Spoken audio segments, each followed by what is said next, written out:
오늘 말씀은 요한복음 16장 25절로부터 33절까지를 제가 봉독해 올리겠습니다. 이것을 비유로 너희에게 알렸거니와 때가 이르면 다시는 비유로 너희에게 이르지 않고 아버지에 대한 것을 밝히 이르리라. 그날에 너희가 내 이름으로 구할 것이요 내가 너희를 위하여 아버지께 구하겠다 하는 말이 아니니 이는 너희가 나를 사랑하고 또 내 아버지께로부터 온 줄 믿었으므로 아버지께서 친히 너희를 사랑하심이라. 내가 아버지에게서 나와 세상에 왔고 다시 세상을 떠나 아버지께로 가노라 하시니 제자들이 말하되 지금은 밝히 말씀하시고 아무 비유로도 하지 아니하시니 우리가 지금에야 주께서 모든 것을 아시고 또 사람의 물음을 기다리지 않은 줄 아나이다. 이로써 하나님께로부터 나오심을 우리가 믿사옵나이다. 예수께서 대답하시되 이제는 너희가 믿느냐? 보라, 너희가 다 각각 제 곳으로 흩어지고 나를 혼자 둘 때가 오나니 벌써 왔도다. 그러나 내가 혼자 있는 것이 아니라 아버지께서 나와 함께 계시느니라. 이것을 너희에게 이르는 것은 너희로 내 안에서 평안을 누리게 하리 함이라. 세상에서는 너희가 환난을 당하나 담대하라. 내가 세상을 이기었노라. 아멘. 합심으로 기도합니다. 평안을 주시옵소서, 담대함을 주시옵소서. 세상을 이기신 주님 붙잡고 이기는 우리가 될 수 있도록 오늘 예배 속의 말씀 가운데 깨달음을 주시고 지치고 아버지 하며 눌린 자들 풀려지며 은혜가 있기를 원합니다. 사모하며 1분만 기도합니다. 자비로우신 아버지 하나님, 말씀을 받기 전에 마음을 열고 주님 아버지 하며 우리의 심령이 주께 나가기를 원합니다. 오늘도 생명의 말씀이 생수가 되어 마른 뼈다귀처럼 아버지 하며 심도란 우리를 일으켜 주시고 오늘도 아버지 하늘의 신령한 은혜가 아버지 땅에 고통당한 우리를 정확하시사 곤비한 우리 피곤한 우리를 덮어 일으켜 주시며 심령이 회복되며 아버지 하며 영혼이 잘되고 범사가 잘 될 수 있는 영광이 나타나게 하시고 오직 이루시는 성령 충만을 받아 아버지 하며 육의 사람이 아니라 영의 사람으로 다시 한번 영적 거듭남의 성숙이 이루어지게 하셔서 아버지 영으로 담대해지며 그래서 평안의 사람이 될 수 있도록 하나님이여 축복하시고 오늘도 아버지며 가슴에 품고 온 마음에 아버지며 소원을 주께서 끌어안고 풀어주심으로 말미암아 동서남북의 문이 열리고 하늘의 신령한 것과 땅의 기름진 은혜로 채워주시기를 원하느니 약한 자 노임받고 묶인 자 풀려지며 아버지며 자유케 하소서, 풀어주소서, 역사하소서, 새롭게 하소서. 증거하는 자 성령 안에 듣는 자가 일체가 되기를 소원하며 예수님의 거룩하신 이름으로 기도하옵나이다. 아멘. 인간의 가장 큰 소원이 있다면 오늘을 평안 속에 사는 것이고 여러분 평안한 미래가 보장되는 것, 아마 이것이 인간에게 가장 큰 소망일 것이다 생각이 됩니다. 사람이 평안하게 되려면 힘도 있어야 되고 뭔가 뒤에 믿는 구석이 있어서 누군가 강한 힘이 나를 그분을 뒷받침해 줄 수 있다면 여러분 든든해지고 이 든든하다는 것을 성경으로는 담대하다고 그러죠. 결국 여러분 담대함이 있어야 평강이 열리는 겁니다. 그럼에도 이럼에도 저럼에도 살다 보니 이럴 수도 있고 저럴 수도가 있는데 근데 이런 일이 있을 때 내가 담대하면 평강을 유지하는 거예요. 그런 일이 있을 때 내 마음속에 중심을 잡고 담대할 수 있고 믿는 구석이 있으면 담대한 거죠. 그러면 담대함이 나의 평강을 깨트리진 않을 거 아닙니까? 그래서 여러분 뭔가 뒤에서 나를 넉넉하게 이게 후원할 수 있다면 얼마나 좋을까 그런 생각들을 가끔 하지 않습니까? 근데 성도의 입장에서 볼 때는 든든히 우리의 뒤를 봐주시는 분이 누구예요? 너는 평강이 있어라 그리고 담대하라 이렇게 강조하시면서 내가 세상을 이기지 않았느냐. 여러분 제가 간혹가다 쓰는 말이 있지 않습니까? 이해하기 쉽게 우리의 뒤를 봐주시는 분이 예수님이다. 그분이 스스로 말씀하십니다. 평안해야 돼. 이 평안은 담대함에서 오는 거야. 내가 너의 뒤를 봐줄게. 내가 세상을 이기지 않았느냐. 세상의 왕권을 갖고 계시는 분이 나의 뒤를 봐주시고 여러분 그분이 나의 등 뒤에서 나를 붙잡아 주시고 것을 내가 믿음으로 영으로 깨닫는다면 세상에 그것만큼 든든한 일이 어디 있겠습니까? 그래서 그것을 나의 믿음으로 기둥이 된다면 우리는 당연히 힘들 때마다 그분으로 인하여 뒤를 봐주시니 평강을 유지할 수 있고, 그분이 나의 후원자가 되시니 든든하니 내 마음의 평화를 뺏길 일이 없다라는 거죠. 이것을 증언해 주시고 이것의 보증이 되시는 분이, 그래서 반드시 성령이 와야 너에게 유익한 시간들이 열린다, 그렇게 강조하신 이유가 여기 있는 겁니다. 여러분, 성령께서 우리는 알다시피 이미 다 우리가 지나온 말씀입니다마는 요한복음 14장 26절에 보혜사 곧 아버지께서 내 이름으로 보내실 성령, 그가 너희에게 모든 걸 가르치시고 내가 너희에 받은 걸 생각나게 하신단 말이에요. 그러니까 주님께서 우리와 함께 하셨을 때 주님이 나를 돕는 분이야, 세상을 이기신 분이야, 그게 떠오르는 거예요. 그리고 내가 가는 길을 가르쳐 주시고 이끌어 주시기 때문에 여러분, 우리가 믿음으로 바라볼 때 주님을 생각할 수 있다면 정말 든든하고, 이 든든함 속에 우리는 평강을 뺏기지 말아야 된다라는 것입니다. 그 순간순간마다 저는 고린도전서 12장 3절이 참 중요하다고 보는 사람인데, 그러므로 내가 너희에게 알리노니 하나님의 영 성령으로 말하는 자는 누구든지 예수를 부정하지 않습니다. 또는 성령이 아니고서는 누구든지 예수를 주라 시인할 수 없다. 여러분, 다니엘이 죽음의 목전에서 뻔히 함정인 줄 알면서도 예배를 드렸다는 것은 예수를 시인한다는 것이요. 여러분, 예수님께서 십자가에서 못 박히시면서까지도 빌라도 법정에 비굴하지 않은 것은 여러분, 그들 앞에서도 하나님을 시인한다는 것이요. 이토록 위기 속에 내가 필요할 때 하나님을 시인하는 것, 그건 당연히 할 수 있으나 혹시라도 위기를 만나고 뭔가 어려움을 당할 때, 예수님 때문에 어려움을 당할 때, 십자가 때문에 위기가 올 때, 그 속에서까지도 예수님을 시인한다, 나는 예수를 끝까지 믿을 겁니다, 이게 스데반처럼 고백하는 것이 쉽진 않다라는 겁니다. 그들이 왜 그렇게 강할 수 있느냐? 성령께서 내 입술을 사로잡아 내 마음을 장악하셔서 그때 예수가 주라 시인할 수 있는 힘을 성령이 부어주시기 때문에 그것은 가능하다라는 거죠. 그렇다면 여러분, 성도의 실패와 승리, 여러분, 주님께서는 평가를 하십니다. 실패자와 승리자를 평가하실 때 기준점이라는 것이 있습니다. 우리는 이 기준점을 깨닫지 못하면 날마다 자기 비하에 빠져서 아이고 이 못난 인간아, 그렇게 자학할 수밖에 없는 시간들을 보내는 겁니다. 여러분, 잘 들어보세요. 우리는 육을 가졌지만 영의 사람이 되었고, 육신의 세상에서 살던 방식이 젖어 있는 것을 갖고 교회에 와서 주의 일이라고 하는, 교회는 하나님의 나라의 축소판이니까 교회에 와서 하나님의 일, 주의 일을 실행한단 말입니다. 그러나 중요한 것이 있습니다. 여러분, 육을 가지고는, 육의 힘으로는 주의 영의 말씀, 생명의 말씀 깨닫는 건 분명히 한계가 있어요. 그리고 육의 힘을 갖고 주님의 일을 실행하는 것도 분명히 한계가 있다, 그 말입니다. 그러니까 인간의 힘으로는 깊은 진리를 깨닫는 것은 불가능하고, 여러분, 십자가를 진다, 십자가의 헌신의 삶, 이거는 정말 불가능하다는 것을 우리는 인정할 수밖에 없는 거예요.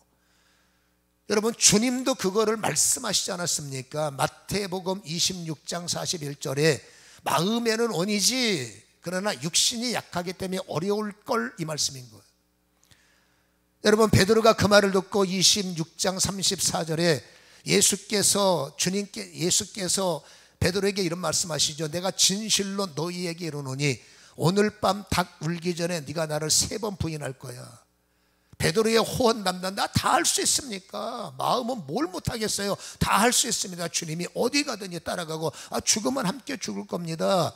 이렇게 여러분 육신적 고백을 했을 때 그 고백은 참 고맙죠. 근데 주님께서 말하는 겁니다. 닭 울 때 너는 3번 나를 부인하리라. 그 다음 절 35절에 펄쩍펄쩍 뛰죠. 베드로가 절대 말이 안 되는 소리입니다. 베드로가 이르되 내가 주와 함께 죽을지언정 주님을 부인하지 않겠습니다 하고 모든 제자도 그와 같이 말하느니라. 여러분, 육신을 가지고는 여러분 주의 일, 목숨을 담보로 하고 뭔가 희생이라고 단어가 나타나는 그곳에서 여러분 육신의 힘만 갖고 주의 일은, 마음은 다 하고 싶은 거죠. 마음은 모든 게 가능합니다. 그러나 현실의 자리에 가면 실상과 현상은 반드시 차이가 있습니다. 우리는 영의 사람이지만 실상이 아니라 현상 속에 살아가기 때문에 육을 갖고 죽음을 담대하게 받아들입니까? 여러분 어려움, 그런 위기 속에서. 그러니까 주님이 말합니다. 육을 갖고는 절대 나를 시인 못해. 내가 장담하는 너 3번 부인한데, 제자들이 똑같이 한 마음으로 주님 무슨 소리를 그렇게 하십니까? 우리를 모르십니까? 우리 함께 죽는다니까요. 어디를 가든지 간다니까요. 베드로가 그 말을 먼저 말한 것뿐입니다. 제자들도 똑같은 마음을 품고 충정을 갖고 마음을 갖고, 사실입니다. 그거는 주님 앞에 그런 고백을 했던 모습을 우리에게는 보이고 있지 않습니까? 그러나 여러분, 제자들은 실패해요. 영의 일과 하나님의 일은 절대로 육의 신만은 갖고는 이해도 한계가 있고 실행은 더더욱 제한을 받을 수밖에 없다는 것을 주님이 아시기 때문에 주님의 제자들이 실패했다고 야단치십니까? 그러면 주님의 제자들이 도망쳤다고 부활 이후에 다 집합, 세상에 내가 너희들 3년 동안 학비 한 푼도 안 받고 광야에서 도왔고 어쨌든 이제 3년 동안 내가 너희의 의식주 책임지고 그렇게 신바람 내게 내가 너희와 함께 했는데 세상에 그렇게 모른다고 도망치고 저주하고 그럴 수 있느냐? 인간들아, 너희들은 정말로 그러면는데 악질 같은 존재들아. 한 번도 우리는 그런 생각할 수 있지만 주님은 입 밖에도 내지 않았습니다. 우리는 지난주 말씀을 통해서 배웠지 않습니까? 여러분, 인간이 죄를 짓는다고 성경 보세요. 책망하신 적 봤습니까? 오히려 여러분, 믿음 없는 것을 책망하시죠. 여러분, 죄 때문에 지옥 갑니까? 지난주 말씀 노아의 방주까지 연결했죠. 여러분, 죄 때문에 지옥 가는 것이 아니라 죄인이 여러분 예수를 안 믿기 때문에 지옥 간다는 거 말씀을 드렸죠. 여러분, 주님께서는 이와 똑같은 원리입니다. 여러분, 인간의 힘을 갖고는 세상 일도 되고 안 되고가 있는데, 특히 여러분 하나님의 십자가의 일, 은혜 받는 일은 누가 못합니까? 구경하는 건 누가 못합니까? 그러나 점점점 십자가를 져야 하는 일, 육신 갖고 안 되는 걸 주님은 너무나 잘 알기 때문에 주님이 말했어요. 그거 안 돼. 너네 생각 갖고는 안 돼. 신 갖고 안 돼. 제자들은 박바국이죠. 우리를 뭘로 보십니까? 충정은 받아들여요. 제자들의 육신적 열심 주님이 받아들입니다. 그러나 가장 결정적인 위기 속에 나를 시인할 것 같으냐? 너네 현재 힘으로는 불가능해. 여러분, 그게 사실화가 된 것을 우리는 성경을 통해서 발견해 오지 않습니까? 빌라도 법정에서 3번 부인하는 베드로, 여러분 놀래서 다 도망쳐버리는 제자들, 여러분 그게 육을 가진 인간의 한계라는 것, 우리는 여기에 대해서 이렇게 사람들이 믿으면 이렇게 배반을 하고 예수님 앞에 이럴 수가 있느냐? 나도 그런 말을 처지는 못할 것 같아요. 그 입장에 가보십시오. 누가 그런 말 할 수 있겠습니까? 아마 나부터 도망칠걸요. 육을 가졌을 때는 어쩔 수 없는 겁니다. 그러니 여러분, 예수님을 현실적으로 그렇게 실패하고 난 다음에 그들이 여러분 마가다락방에 모여서 요한복음 20장을 보면 다 기가 죽고 코 빠지고 풀 죽고 여러분 자기 비하, 자기를 책망하며 뻔하죠. 아이고, 우리가 이럴 수 있냐? 어떻게 우리가 인간이 이럴 수 있냐? 어떻게 주님을 놓고 도망칠 수 있냐? 우리가 어떻게 이러고도 우리가 무슨 제자냐? 한심하다, 뭐하다. 서로 간에 뭐 이렇고 저렇고 당신은 이랬잖아. 서로 싸움박질하기 십상이지만 주님께서 그 자리를 뚫고 들어오셔서 왜 싸움박질하느냐? 평강이 있을지어다. 그 말이 반대말은 왜 근심하느냐? 왜 염려하느냐? 왜 우리끼리 하면 고개를 쳐박고 있느냐? 고개 틀어. 내가 야단치지?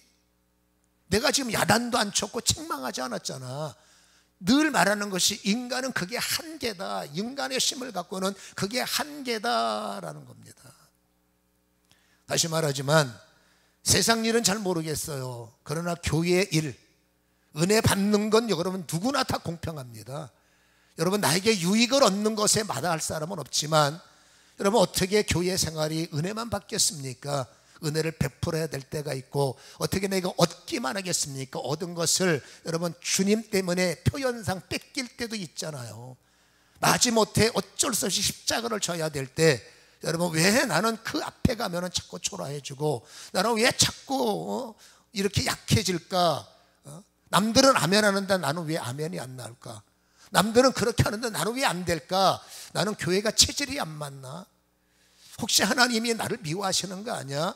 온갖 너무 힘들기 때문에 마음은 그렇잖아요. 마음은 다 하고 싶은데 내 상황과 현실을 바라보면 나는 아직 아니니까 나도 모르게 대답을 못하니 괜히 목사님 눈 마주치는 것도 죄송하고, 여러분 그때 주님 말아요. 뭘 죄송하니?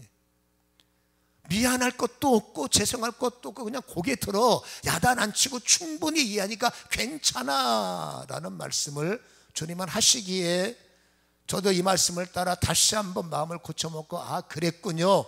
인간의 실패와 승리의 기준점이 있군요. 주님의 평가점이 있군요. 저도 사실 배웠어요, 이번 설교를 통해서. 여러분 그 평가는 뭘로, 기준점이 뭐냐? 바로 성령을 통해서만이라는 거예요.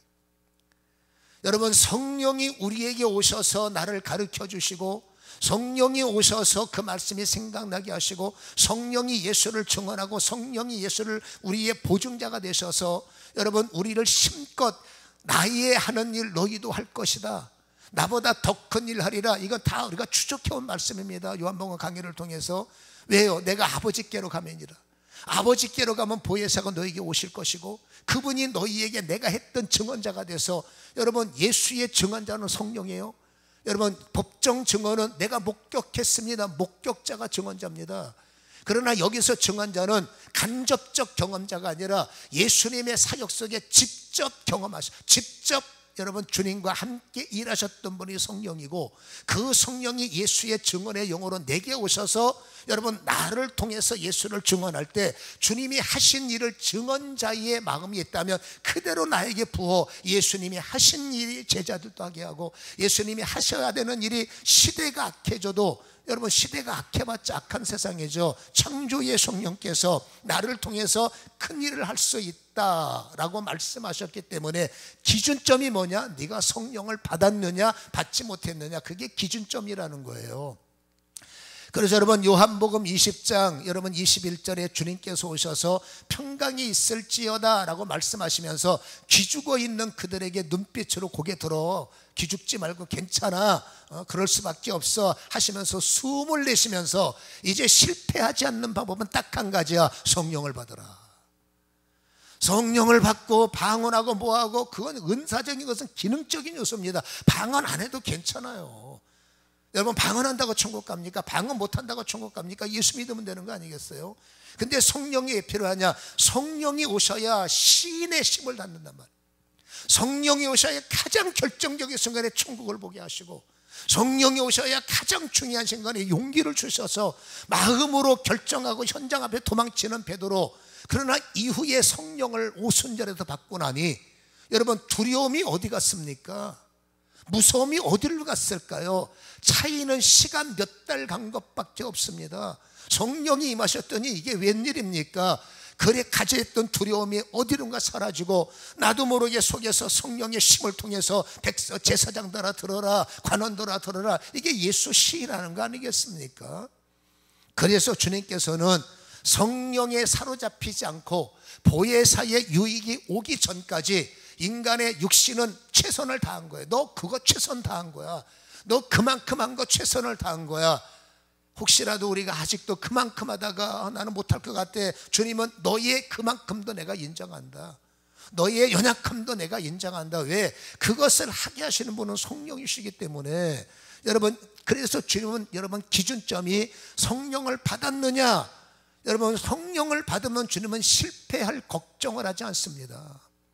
진짜 성령의 사람은 실패하라고 해도 절대 실패하지 않는 것이, 성령이 나를 보증하시고 성령이 나를 가르치시고 성령이 나를 장악하시고 성령을 힘입는 자는 그 힘이 나를 생각을, 그 힘으로 나의 중심을, 예배할 때 그 힘이 예배 속에 부어지고 기도할 때 그 힘이 기도 가운데 부어지기 때문에 경험한 사람들은 아는 겁니다. 거기서 올라오는 힘이 담대하고, 담대하니 사자굴 앞에서도 평강을 누리고, 담대하니 바울과 실라가 필립보 감옥에서도 찬송과 기도를 할 수 있었고, 사도행전 12장에 여러분 상황이 다르지만 베드로 목사님 내일 죽을 사람이 코 골고 잠잘 수 있었고, 여러분 다윗 보세요. 골리앗 앞에서도 담대하지 않습니까? 왜? 믿는 구속이 있으니까. 똑같은 성경을 가졌지만 딱 하나의 차이는 성령을 의지하느냐 그렇지 않느냐 차이가 났기 때문에, 성령을 아직 못 받은 여러분 구원을 못 받는 것, 안 받는 것, 제가 지난주에 차이를 말씀드렸어요. 공부 못하는 것, 안 하고의 차이는 큽니다. 여러분, 성령 안 받은 사람과 못 받은 사람의 차이는 있을 수밖에 없기 때문에 성령을 아직도 여러분 못 받은 사람한테 안 받겠다고 우기는 게 아니라 못 받은 사람한테 너네 왜 그것밖에 못해? 당연히 그것밖에 안 돼요. 아직까지 나의 한계점에 와서 나는 이것밖에 안 돼. 우리는 그동안에는 오해를 해서 미안합니다. 왜 저 인간이 저것밖에 안 될까 했는데 아닙니다. 그것밖에 안 되는 게 맞는 겁니다. 아니, 그만큼도 고마운 거예요. 그만큼도 고마운 거예요. 그러니까 우리는 여러분 그만큼 안에서 좀 더 우리가 더 나가야 되는데 좀 더 저 해야 되는데 이것을 해결할 수 있는 것, 여러분 오늘 본문 32절에 보면 보라 너희가 각각 제 곳으로 흩어지고 나 혼자 둘 때가 오나니 벌써 왔도다. 그러나 내가 혼자 있는 것이 아니라 아버지께서 나와 함께 하시느니라. 그러면서 평강을 가져라, 담대하라, 내가 세상을 이겼다. 아버지께서 함께하는 자는 십자가에서도 눈썹 하나 껐다가 하나지만 성령이 함께하지 않는 그들은 뭐라고? 너희들 다투 좀 있으면 도망갈 거야. 이거는 모든 성도들에게 다 적용되기 때문에 이제는 여러분 잘하네 못하네 이 차이의 평가는 내가 성령을 힘입느냐 안 입느냐로 바뀌어져야 된다는 거예요. 인간의 노력은 시간이 걸립니다. 인간의 여러분 어떤 스펙을 쌓고 내가 어떤 영적인 힘으로 내가 세상적 힘은 시간이 많이 걸려요. 근데 이 성령의 위대하심은 이미 역사 속의 모든 걸 장악해서 완성된 힘이, 자라나는 힘이 아닙니다. 믿음은 자라나야 되지만 완성된 힘이 내 안에 임재하셔서 나를 장악하시고, 사도행전 1장 8절의 유명한 말씀, 성령이 네 안에 임하시면 네가 권능을 받고 예루살렘 어디 가서 뭔 짓을 못하냐 그 말이죠. 그러니까 딱 하나입니다. 성령을 힘입고 있느냐, 성령을 힘입지 않고 있느냐. 내가 왜 약할까? 성령의 힘이 아니라 내 생각으로 판단하고 내 중심으로 해독하고 내 육신으로 하려고 하니 계산이 나오는 거예요. 당연한 겁니다. 그렇다고 주님께서 너는 불신자야, 너는 나빠, 너는 악질이야, 절대 그러지 않습니다. 주님은 기다려 주십니다. 왜? 육의 한계는 그거고 네가 그만큼 한 것도는 대단한 거야. 주님은 인정하시더라는 거죠. 우리가 리더가 되어서 리더가 되는 과정까지 얼마나 야단도 많이 맞았겠어요. 마음고생도 많았겠습니까? 또 리더가 되다 보니 나보다 못하는 분들 볼 때 똑같이 그런 마음을 품는다면 우리는 다시 한번 주님의 마음을 가슴에 품고 저분이 저만큼 하는 것도 대단하구나 인정하시고, 여러분도 마찬가지 내가 이만큼 하는 것도 대단한구나 여러분 주님은 인정하시는데, 그러나 이만큼 갖고 여기가 좋사오니 머물 수는 없지 않습니까? 매일 도망치는 인생으로 여러분 끝날 수는 없지 않습니까? 매일 실패하는 인생으로 주저앉을 수는 없지 않습니까? 언젠가는 여러분 터닝 포인트가 있어서 언젠가는 영적 임계점을 맞이해서 이제는 정말로 조금씩 어려워도 주님을 시인하는 자리로, 힘들어도 주님을 인정하는 자리로 올라가는 힘이 뭔가 했더니 신앙의 연륜이 아니라는 겁니다. 육신으로 기도해봤자 여러분 욕심의 기도밖에 더 되겠습니까? 어떤 사람은 기도 많이 하라, 물론 의미는 알지만 여러분 육신을 갖고 기도해봤자 욕심이에요. 영으로 기도해야 힘이 되는 거지. 그가 결국 점은 딱 하나입니다. 성령을 힘입느냐 아니면 내 힘 갖고 하느냐, 이 차이 하나가 크기 때문에 어떤 일에 여러분들이 아이고 나는 못하나 봐, 그건 내 힘인 거예요. 그때는 우리가 하나님의 지혜가 뭡니까? 나의 힘을 빨리 성령의 힘으로 업그레이드 시키는 방법밖에 없겠네 하면 그 일을 위해서 다시 한번 성령님, 내 실패의 마음과 두려운 마음과 연약한 마음과 무서운 마음 속에, 담대하지 못한 마음 속에 성령이여 담대함으로 오시고 강력함으로 오시고, 그것만을 위해서 한번 기도해 보시면 좋을 것 같고, 삶 속의 적용에도 마찬가지입니다. 자꾸 누군가가 두려워지고 어떤 일이 무서워질 때 여러분 초라한 내 심은 무서울 수밖에 없잖아요. 사울 보세요. 당신을 의지하니 골리앗이 무서워서 패배자의 모습을 갖지 않습니까? 다윗을 보세요. 패배자의 모습인데 하나님을 의지하니 나는 칼도 없어도 상관없어, 너 올라면 와. 이게 어디서 나옵니까? 성령 아니겠어요? 여러분 힘들 때마다 내심을 내려놓고 성도기에 우리는 뒤를 봐주시는 분 예수가 있고 뒤를 밀어주시는 성령이 있는데 뭘 그렇게 걱정하십니까? 자꾸 코 빠져서 나는 금수저 출신이 아니라서 그래. 그 여러분 이미 지나간 얘기 해봤자 인생에 바뀌는 게 아니라면 이제 우리는 생각을 고쳐먹고 딱 하나입니다. 주님께서 말하죠. 성령을 받으라. 여러분 사도 바울이 사도행전 19장 2절에 하나님을 처음 예수를 모르는 사람한테는 입말리면 예수를 믿으세요. 주 예수를 믿으라. 그러면 너와 네 집에 구원을 얻으리라. 아볼로 제자나 예수를 믿는다는 사람 만나면 제일 먼저 사도 바울이 확인하는 것이 사도행전 19장 2절에 너희가 믿을 때 성령을 받았느냐. 왜 성령을 받아야 되느냐? 이 당시는 여러분 여차면 죽는 겁니다. 교회 갔다 걸리면 여러분 바로 옥에 들어가고 예수 믿는 거 걸리면 죽는 겁니다. 그러니까 땅굴 파고 들어가서 무덤에서 예배드리는 이 시대에 너 성령 안 받으면 지금은 막 우리가 예수 팝니다. 무슨 은혜 팝니다. 너 빌라도 법정에 한번 가봐라 되나? 우리는 예수 잘 믿습니다. 너 한번 협박당해봐라. 그 신앙이 얼마나 가나? 그래서 제일 먼저 하시면 그 말을 유지하려면 네가 성령을 받았느냐? 당신 성령을 받으셨어요? 집사님 성령을 받으셨어요? 장로님, 목사님 성령을 진짜 받으셨습니까? 직분 갖고 인생 사는 거 아닙니다. 그 직분 안에 당연히 성령이 오셔야 직분에 값을 할 수가 있다는 거죠.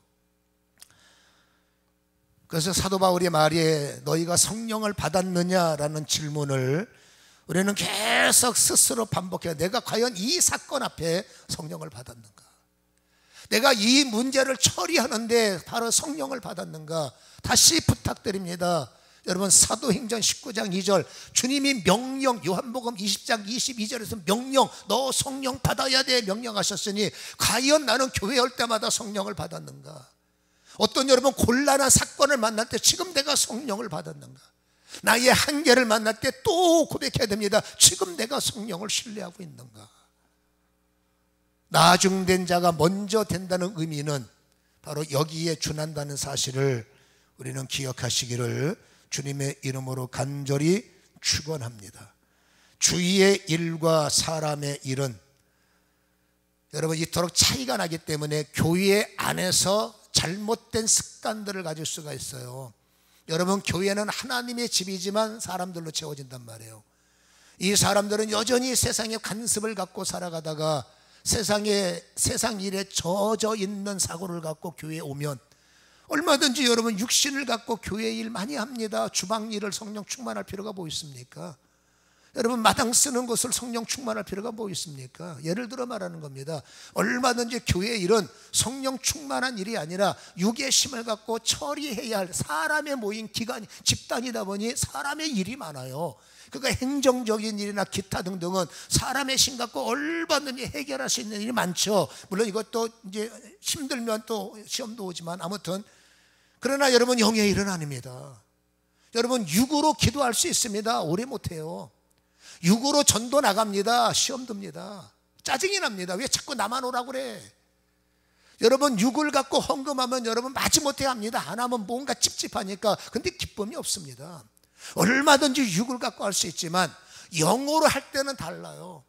여러분 영으로 찬양하면 다르고 영으로 기도하면 다르고 영으로 예배하면 다르고 영으로 살아가면 뭔가 달라도 깊이와 넓이와 높이와 무게가 다르기 때문에 영의 사람은 여러분 그러면서 그 다른 세계 속에 계시는 주님, 그 속에서 역사하시는 여러분 보좌의 영광, 이걸 느끼든지 보든지 터치가 되니 영은 점점점 깊어지는 것이고, 여러분 영이 점점점 깊어지는 사람이 스데반처럼 그렇지 않습니까? 마지막을 웃음으로 장식하지 평강을 뺏겨서 힘들어하고 그러지는 않더라는 거지요. 그래서 여러분 자꾸 나는 뭐 얼마든지 내 힘으로 해도 되는데 그건 육신의 일이에요. 영적인 희생은 육신의 힘 갖고 절대 되지 않는다는 사실을 다시 한번 가슴에 간직하시고, 그때 뭐 때 한계를 뭐 때 기죽지 마시고 내 힘으로 하니까 안 되는구나.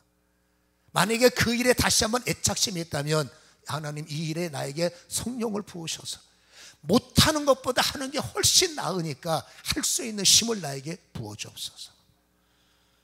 이런 은혜를 깨닫기를 주님의 이름으로 간절히 축원합니다. 이런 개념 갖고 우리가 본문을 한 번 더 이해해 본다면, 여러분 제자들이 십자가를 이해합니까? 못합니다. 여러분 주님의 손을 잡는 순간 신바람은 났죠. 주님의 손을 잡는 순간에 주님의 손을 잡았다는 것은 주님의 힘이 제자들을 붕 띄우는 거죠. 영어로 보면. 그러니까 주님의 힘을 갖고 그들은 신바람 났다는 걸 제가 설명을 해왔어요. 2주일 동안에. 그들이 주님의 손잡고 놀라운 일, 마태복음 10장의 1차 파송, 누가복음 여러분 10장의 2차 파송, 그리고 여러분 주님과 더불어서 여러분 사역을 돕고 청탁받는 자리, 부탁받는 자리, 시골 촌사람들이 하루아침에 출세했죠. 주님 손잡으니 신바람 나죠. 근데 가만히 들어보니까 뭐예요? 자꾸 손을 놓겠다는 겁니다. 주님이 뭐 하늘에 올라가겠대, 뭐 나는 떠난다, 나는 죽는다. 제자들이 볼 때는 난리라는 거죠. 주님 손 놓으면 우리는 뭐가 됩니까?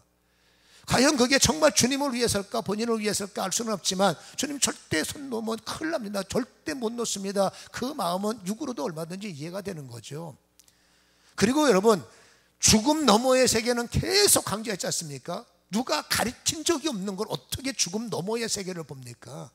세상에 교과서가 없는데, 그런 여러분 차트가 없는데, 그런 여러분 그런 통계가 없잖아요. 죽은 다음에 부활이 있다, 오이 그런 게 있습니까? 그러니까 그들은 아무리 그 말을 들어도 배운 적이 없기 때문에, 세상의 상식이 아니기 때문에 그건 들리지 않으니까 접어놓는 거죠. 죽는 것까지만 이해가 되는 거죠. 절대 안 됩니다. 근데 부활을 해야 되는 이유를 우리는 배웠지 않습니까? 부활을 해야 씻어지고, 씻어져야 성령이 강해지고, 그렇죠?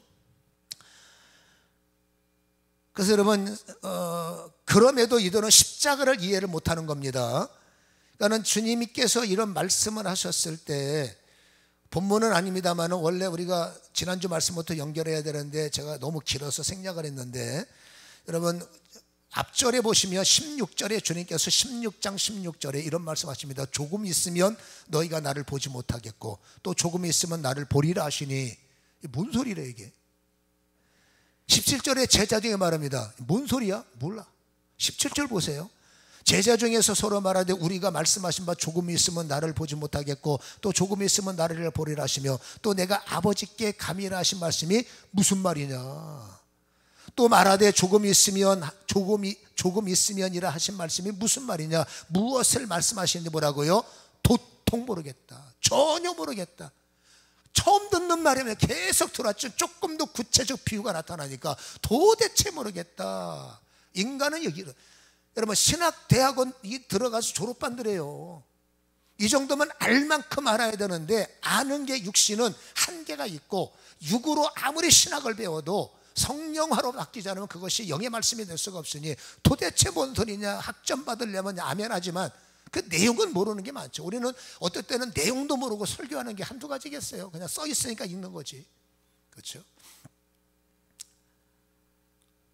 여러분 그럼에도 왜 자꾸 주님은 뭐하러 이걸 반복하냐고 말해요. 알아먹지는 못한 말을 뭘 자꾸 피곤하게 얘기하십니까? 라고 말할 때 그래도 말해야 되는 이유가 있는 거예요. 여러분 제자들도 육의 사람이었지만 영의 사람으로 바뀌어지는 과정이 있고, 여러분 실패의 기준점이라는 성령이 오순절을 통해서 그들에게 부어졌을 때 이제 그들은 육신의 시간표를 청산하고 영의 시간표 쓰기에 새롭게 됐죠. 그러니 이들은 이제 사는 겁니다. 아하, 성령 받고 나니까 두려움이 사라졌다고 그랬죠. 성령 받고 나니까 무서움이 사라지다 보니까 관원들아 들어라 선포했다고 그랬죠. 이거구나. 성령 받기 전에는 그렇게 두렵더니 성령 받고 나니 사람이 이렇게 되는구나. 이것이 뭡니까? 그들의 신앙의 이력서예요. 육은 안 되는구나, 영은 되는구나 스스로 경험했어요. 이거를 왜 강조하시느냐? 여러분 당신들도 그 자리에 가보면 알아. 여러분 자식들이 위에 엄마가 돼보면, 아빠가 돼보면 부모의 마음을 알고, 여러분 성도들도 그럴 일 없겠지만 목사가 돼보면 목사의 마음을 알아. 여러분 이들도 여러분 목사가 사도가 되어서 이후에 속사도 시대 이후에 다른 제자들 계속 올 때 처음부터 여러분 태어납니까? 처음부터 무지에 와서 이들처럼 똑같이 성경을 배울 텐데, 십자가의 죽음이 뭐고 부활이 뭐예요? 이 좋았던 시대가 흘러가면 점점점 무뎌지는 그 시대에 여러분 육의 사람이 똑같이 당신들의 무지처럼 십자가는 뭐고 부활이 뭐예요? 여러분 그때 그들은 나도 알았기 때문에 가르칠 수가 있는 겁니다.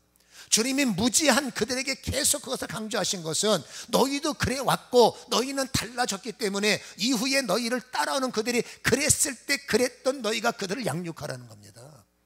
한마디로 여러분, 양육과 여러분 제자 양육, 제자 삼는 것 때문에 여러분 이러한 과정, 신앙의 계승이죠.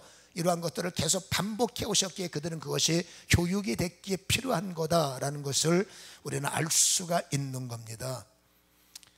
여러분, 육신은 이해가 불가고 이해를 해도 이해가 안 가는 게 여러분 육의 한계라는 것이죠.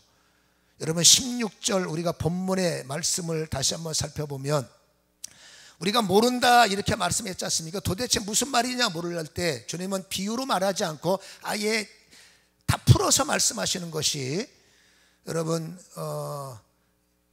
몇 절에 그게 나오냐면은 주님께서 본문의 말씀을 보면 요한복음 16장에 보면 28절에 내가 아버지에게서 나와 세상에 왔고 다시 세상을 떠나 아버지께로 가노라 하시니, 여러분 제자들이 지금은 밝히 말씀하시고 아무 비유로 하지 아니하시니 우리가 지금에야 주께서 모든 것을 아시고 또 하나님께로부터 나오심을 우리가 중간에 생각했습니다. 믿습니다. 이제야 그 말씀이 이해가 됩니다 라고 아는 척을 하지만, 이게 이해가 된다고 말하지만, 그래 주님께서 그러면 31절에 예수께서 대답하시되 이제는 너희가 나를 믿느냐? 예, 믿습니다 라고 말하지만 주님께서 또 한 말입니다. 보라, 너희가 다 나를 부인하고 도망칠 거야. 그러니까 이거는 여러분 그들이 이해한다고 하지만 주님이 그냥 오셨고 주님이 가신다 이것만 이해하고 그분이 죽는다 다시 부활한다 이거는 전혀 아직도 압니다, 믿습니다 라고 말하지만, 죄송하지만 인간의 이해력은, 하나님은 지식이 아니라 실제란 말입니다. 성령이 이 말씀을 해석해 주시고 성령이 이 말씀을 풀어주시면 이해는 이해로만 끝나는 겁니다. 이들은 여러분 그 말씀을 믿느냐 할 때 묵묵부답하지 아멘 못합니다. 왜? 죽으신다는 얘기 아니에요, 가신다는 얘기 아니에요, 손 놓는다는 얘기 아닙니다. 여기 끝. 당신들의 이익을 여러분 계산해 보면 손해볼 일에 뭐하러 아멘합니까? 죽어도 아멘 안 하는 거죠. 이게 육의 한계점이라는 것을 알죠. 그러나 여러분 다시 그 윗절로 돌아가면 주님께서 20절에 이렇게 말합니다. 내가 진실로 너희에게는 너희는 곡하고 애통하겠으나, 이거 곡할 노릇이죠. 주님이 죽으면 곡할 노릇이죠. 뭐 먹고 사냐? 통곡할 노릇이죠. 그러나 중요한 말이 세상은 기뻐하리라.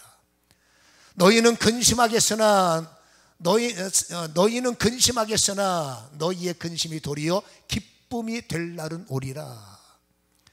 여러분 21절에 여자가 해산하게 되면 그때가 이르렀느니 근심하나 아이를 낳으면 세상의 사람 난 기쁨으로 말미암아 그 고통이 다시는 기억되지 않는다 이렇게 말씀을 하시고, 22절에 지금은 너희가 근심하나 내가 다시 너희를 보리니 부활이죠. 너희 마음이 기쁠 것이요 너희의 기쁨을 빼앗을 자가 없으리라. 나중에 부활 후에 주님이 진행된 일을 쭉 말씀하셨습니다. 지금은 너희가 도무지 이해하지 못하지만 내가 부활하는 것을 눈으로 목격할 날이 올 것이고, 이게 주님의 약속입니다.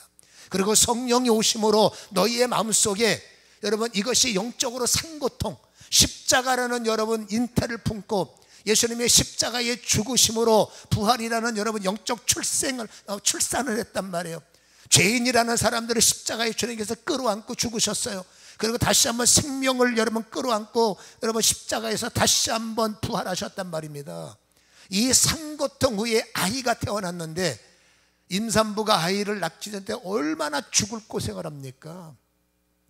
그러나 낳고 나면 그 고생은 다 사라지고 낳은 아이 하나의 눈빛 하나에 그 엄마의 모든 수고는 소멸되는 것처럼, 여러분 울고보고 난리쳤던 제자들의 그 실수와 주님도 힘들지만은 그 십자가를 통과함으로 이제는 모든 사람들이 기뻐하고 성령을 통해서 무지했던 제자들의 눈이 열려서 이제 그 일에 근심이 아니라 오히려 간증하는 이 날을 주님께서 그렸고, 그 날을 위해서 인간의 실수를, 인간의 넘어짐을 여러분 참고 계심을 우리는 알 수가 있다 그 말이죠.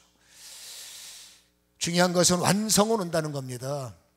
지금도 우리가 신앙생활하면서 아직도 여러분 연약한 자리에 있을 수가 있지만 언제인지 모르지만 저는 기대합니다.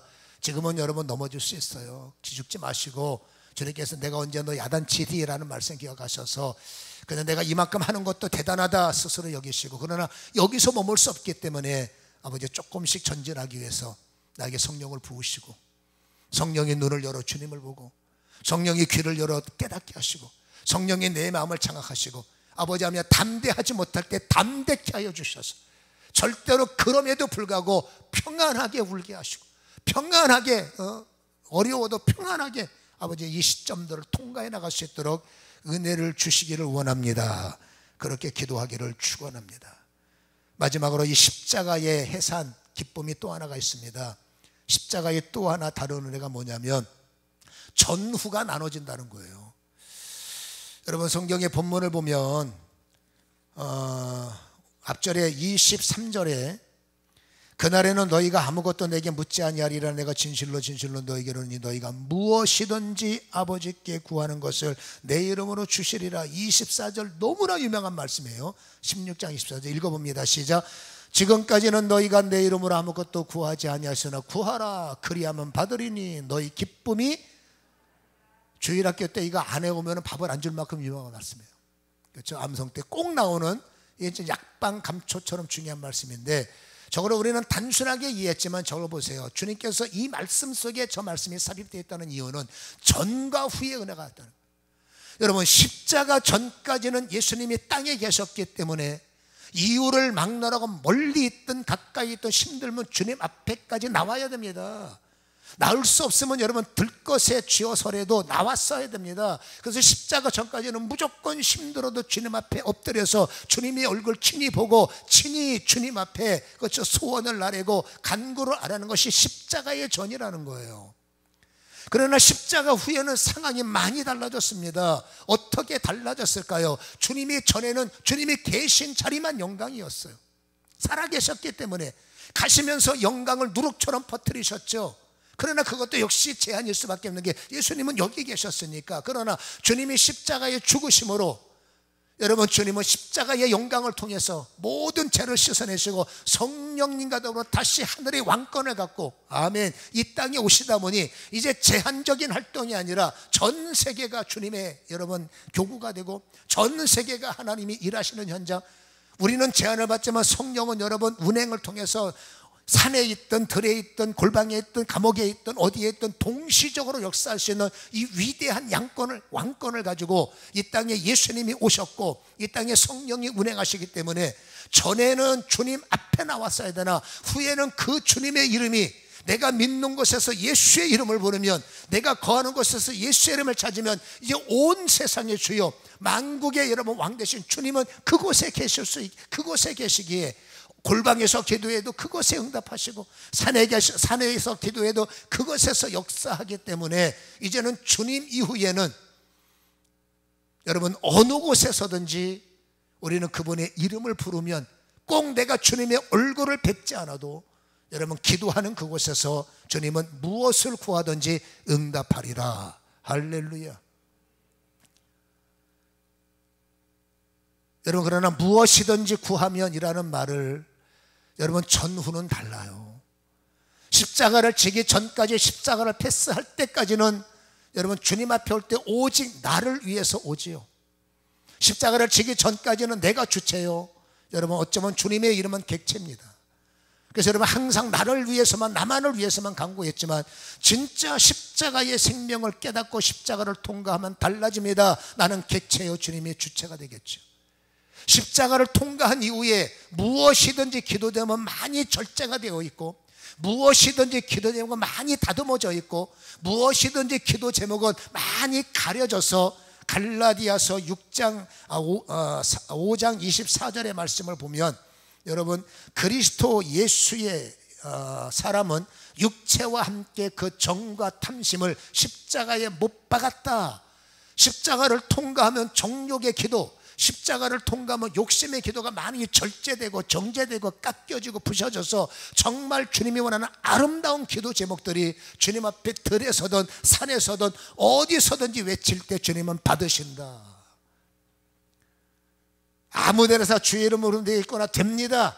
아무거나 기도하면 되겠구나 가려서 하셔야 됩니다. 그렇죠? 그게 십자가 전후의 모습이라는 것을, 성장과 초신자의 모습이라는 것을 성숙한 것과 차이점을 우리는 잘 기억하시고, 여러분 주님께서 말합니다. 담대하자 성도들아, 기죽지 말자. 자꾸 넘어지고 쓰러지는 것은 나를 믿으면서도 너의 혼자심으로 사니까 넘어지는 거 아니겠느냐. 이제는 내가 뒤를 봐줄 테니까 나를 불러. 길을 가더라도 나를 부르고 어디 있든지 나를 인식하고 나의 손을 잡고 내 힘을 힘입어서 이제는 다시 한번 도전해서 너 하는 일마다 담대하고, 내가 세상을 이겼으니 너도 이겨야지, 내 가족이니까. 여러분 이 마지막 결론을 잘 머릿속에 정리하시고 이제는 승리자의 삶을 사시기를 주님의 이름으로 간절히 축원합니다. 기도하겠습니다.